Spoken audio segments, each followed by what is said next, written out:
madaxweynaha Soomaaliland Axmed Maxamed Maxamuud Silaayo oo maalmihii u dambeysay safaro shaqo ku joogay gobolka Sool ayaa saaka xariga ka jaray mashaariic ay xukuumaddiisu ka hirgelisay gudaha magaalada Laascaanood oo ugu horeysay wadooyin laami ah isagoo dhanka kale madaxweynuhu kormeer ku tagay macadka caafimaadka ee gobolka Sool iyo sidoo kale isbitaalka guud ee magaalada Laascaanood halkaas ay ka socotay mashaariic horumarineed oo ka fulinaysa xukuumaddiisu dhammaan mas'uuliyiinta heer gobol qaar kamid ah golaha wasiirada Soomaaliland ayaa ka hadlay mashaariicdan ay xukuumadoodu ka hirgelisay gudaha magaalada Laascaanood iyagoona shacabka ugu baaqay inay ilaashadaan nabadgelyada iyo xasiloonida si loo gaaro horumar. Waxa jirta magaalada aynu joognay Laascaanood inay tahay magaalo aan aad u bilaysnayn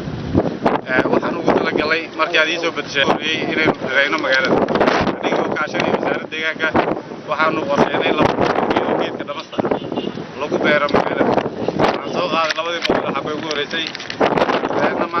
farxad weyn bay noo tahay maanta in madaxweynaha iyo wafdigiisu ay soo kormeeraan aanu kormeer shaqo ku soo maro dhismaha cusbitaalka weyn ee magaalada madaxda gobolka Sool Laascaanood ka socda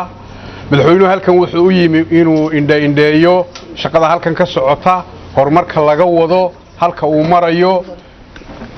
halkan iyo muxuu ahaayay dugsiga boardingka oo isagana madaxweynaha iyo wafdigiisu ay tagi doonaan gobolka Sool waa gobol weyn oo muhiim u ah xukuumadda Soomaaliland soo kacayna warbixin kooban ka siiyo madaxweynaha mashaariicda uu geliyay Laascaanood bay ballaaran tahay laakiin mashruuca uu madaxweynuhu u qoondeeyay caafimaadka madaxweyne dadaal badan oo adigu samaysay danayn badan oo aad samaysay iyo dadaal badan oo aad samaysay ayaa waxay keentay in sanduuqa horumarinta Somaliland SDF ay caafimaadku ka helo $3 milyan oo la gelinayo cusbitaalka magaalada Laascaanood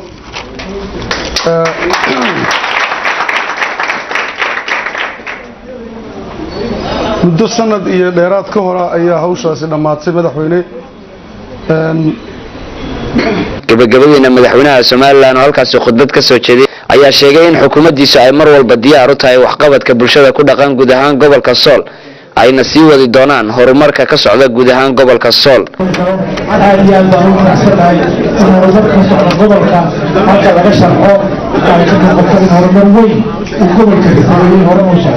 inshallah ta'ala halka teeyo dhawaado anaguna waxaan diyaarinahay inaan wixii wax qabada iyo wixii horumarina iyo wixii hore loo maray mid walba sida waajibka ku saaray inaan gacan weyn ka geysano oo aan wax qabano ayaan diyaarinahay